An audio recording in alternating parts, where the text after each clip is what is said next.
Survivre. Survivre. Survivre. Survivre.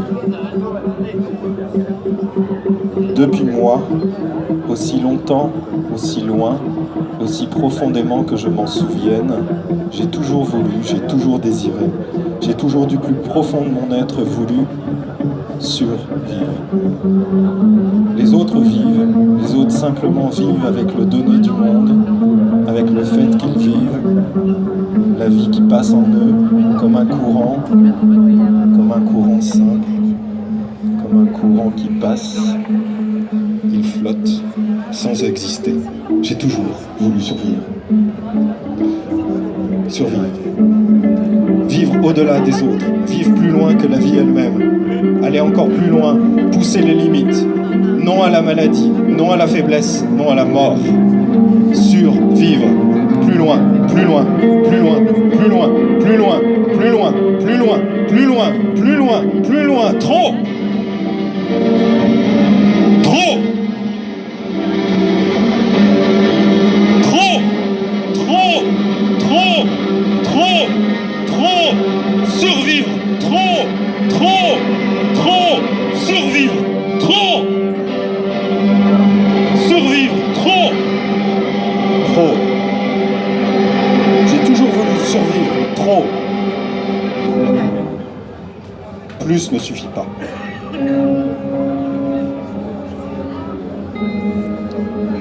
Survivre, telle est la vocation transhumaine.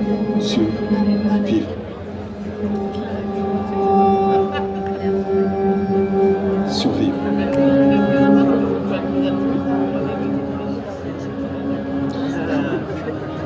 La mort de l'homme. La mort de l'homme. La mort de l'homme. Étouffez vos rires, séchez vos larmes, la mort de l'homme n'a pas eu lieu. Ni l'homme, ni la mort n'ont eu lieu. On a beaucoup glosé, depuis Foucault, depuis Deleuze et les autres, sur la mort de l'homme, sur les fins de l'homme, sur le dépassement de la fin de l'homme. Il faut en finir avec l'homme, il faut en finir peut-être avec l'espèce humaine, nous dit le transhumanisme, qui ouvre les bras au poste. La mort de l'homme.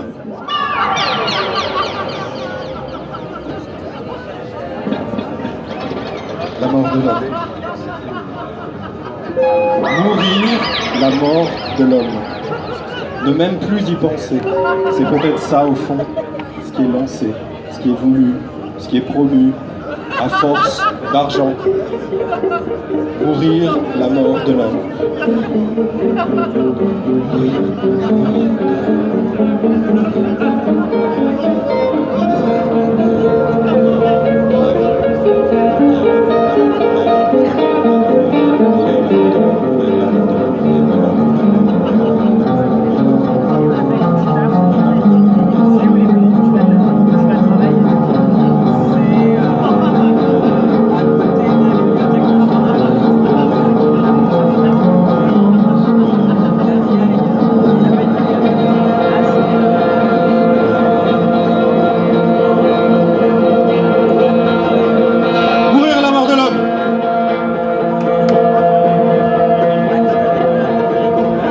Le roi Gourand, dans un ouvrage célèbre qui s'intitule Le geste et la parole, dans le deuxième volume qui s'appelle La mémoire et les rythmes, il y a un passage très étrange. Vers la fin, à l'époque même où la civilisation de la consommation est à son climax, 1965, André Leroi-Gourand, le grand anthropologue français, le penseur du rapport entre vie organique et vie technique, tout à coup dit: si l'évolution humaine continue, que va-t-on faire de ce mammifère désuet qu'est l'homme, dit Leroi-Gourand. Que va-t-on faire de ce mammifère désuet, c'est son expression, qu'est l'homme. Tout ce qu'il a extériorisé de son corps, le squelette, les muscles, l'imagination, la pensée, que restera-t-il donc? Que faire de ce corps? Que faire de cette vie? Que faire de cette espèce dans l'ensemble de la biosphère? Que faire de l'homme, ce mammifère désuet? Que faire de ce mammifère désuet?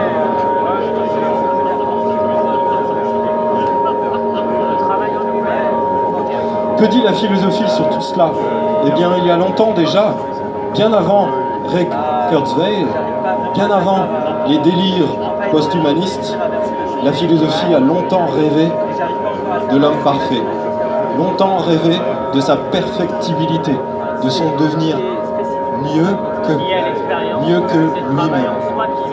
D'où vient la perfectibilité de l'homme? Pic de la Mirandole.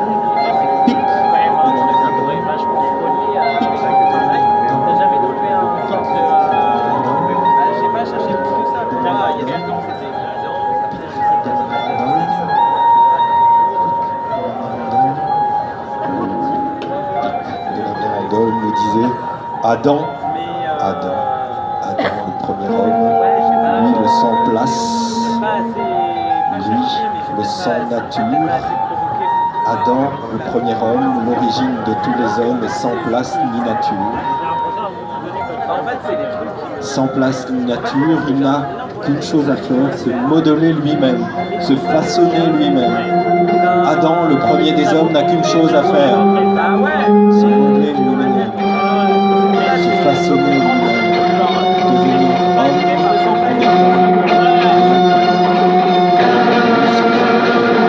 Adam doit se façonner lui-même. Adam doit se façonner lui-même. Adam doit trouver sa place et sa nature en faisant ce qu'il a à faire, devenir lui-même. Devenir homme, c'est se créer une place, se créer une nature par soi-même. Pic de la Mirandole, Fichte, on dit cela, on voulu cela. Les modernes nous disaient sapere aude, ose savoir, défie les dieux, transgresse, va au-delà des peureux, des sages qui ne veulent pas qu'on aille au-delà. Les transhumanistes disent avec nous, au-delà. Et ils sont légion depuis bien longtemps. Rousseau, Fichte, Pic de la Mirandole, Kant, sapere aude, osez savoir, dépasser les limites. Faites comme Icare, allez vers le soleil. Brûlez-vous, encore, encore, encore.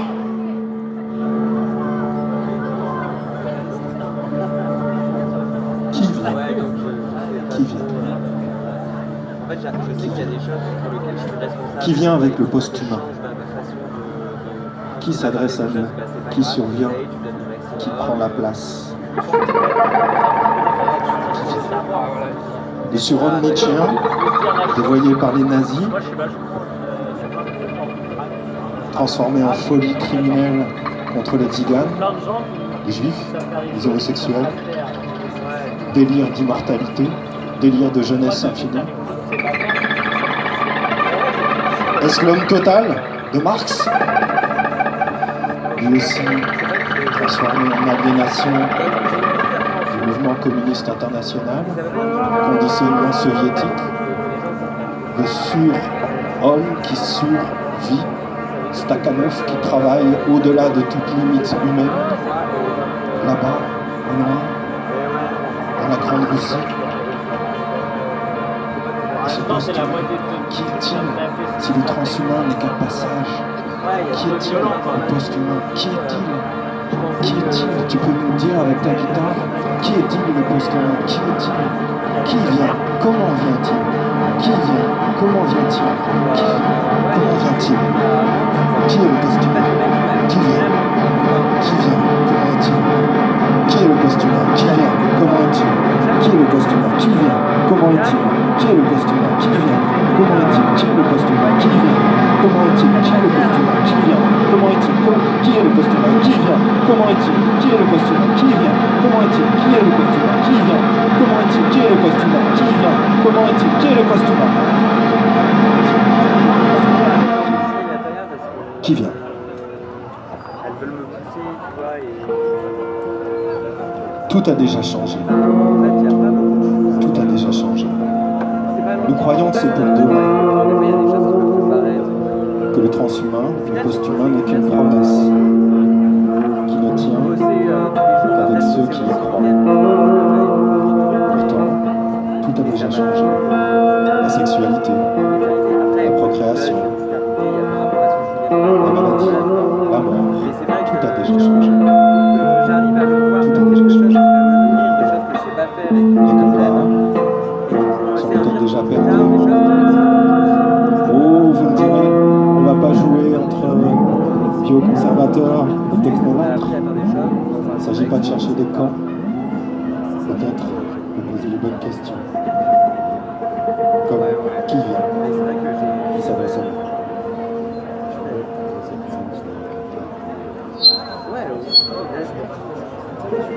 Il reste une chose peut-être. Une chose. Médecine améliorée, médecine soignée, médecine guérir. Parce que les désirs d'âmes humains viennent de la médecine, pour faire du bien. Après tout, si on peut soigner, pourquoi pas, depuis le soin, s'améliorer. Si des médicaments qui soignent les migraines peuvent nous aider à passer des examens, c'est pas mieux quand même? Si on pense mieux, si on court plus vite, si on reste éveillé plus longtemps, si on a l'impression d'être plus puissant, encore plus puissant, sans maladie, sans faiblesse, puissant, délire de puissance, puissant, encore plus puissant, toujours plus puissant, encore plus puissant, et la puissance, tout ça. Et je veux être impuissant, je veux être impuissant, incapable. Je veux toucher ma limite. Je veux vivre sur ma limite. Je veux m'enrouler dans ma limite. Je veux être là, avec elle.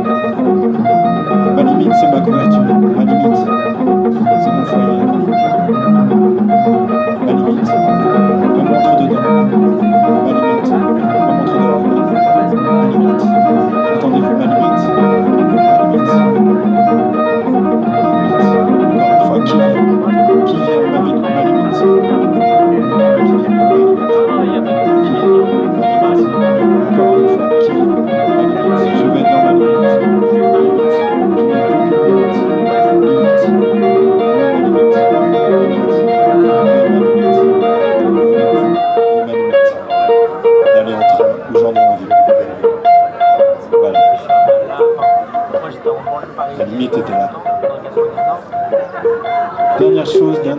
titre, et il en sera ainsi, immortel.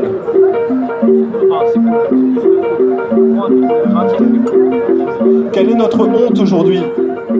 La honte d'être né, la honte de n'être que de petits êtres organiques, alors qu'on pourrait être fabriqués.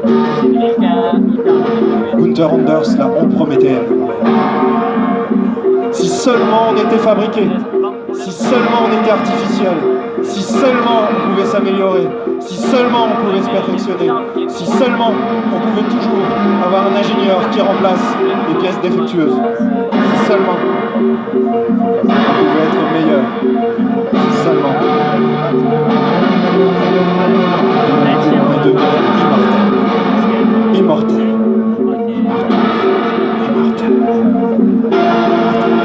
Nous sommes des Prométhées déchaînés, au foie sec. La mélancolie nous a quittés. Aucun aigle vorace viendra. Même le soleil radiant ne nous accable plus sur la falaise. Nous sommes des Prométhées déchaînés. Immortels, nous sommes des Prométhées déchaînés. Des titans. Nous sommes des titans. Nous sommes des titans. Prométhée déchaînés. Nous sommes des titans. Nous voulons être des titans. Jusqu'à la folie, nous voulons être des titans. Jusqu'à la folie, nous voulons être des titans. Des titans. Immortels, nous voulons être des titans. Merci.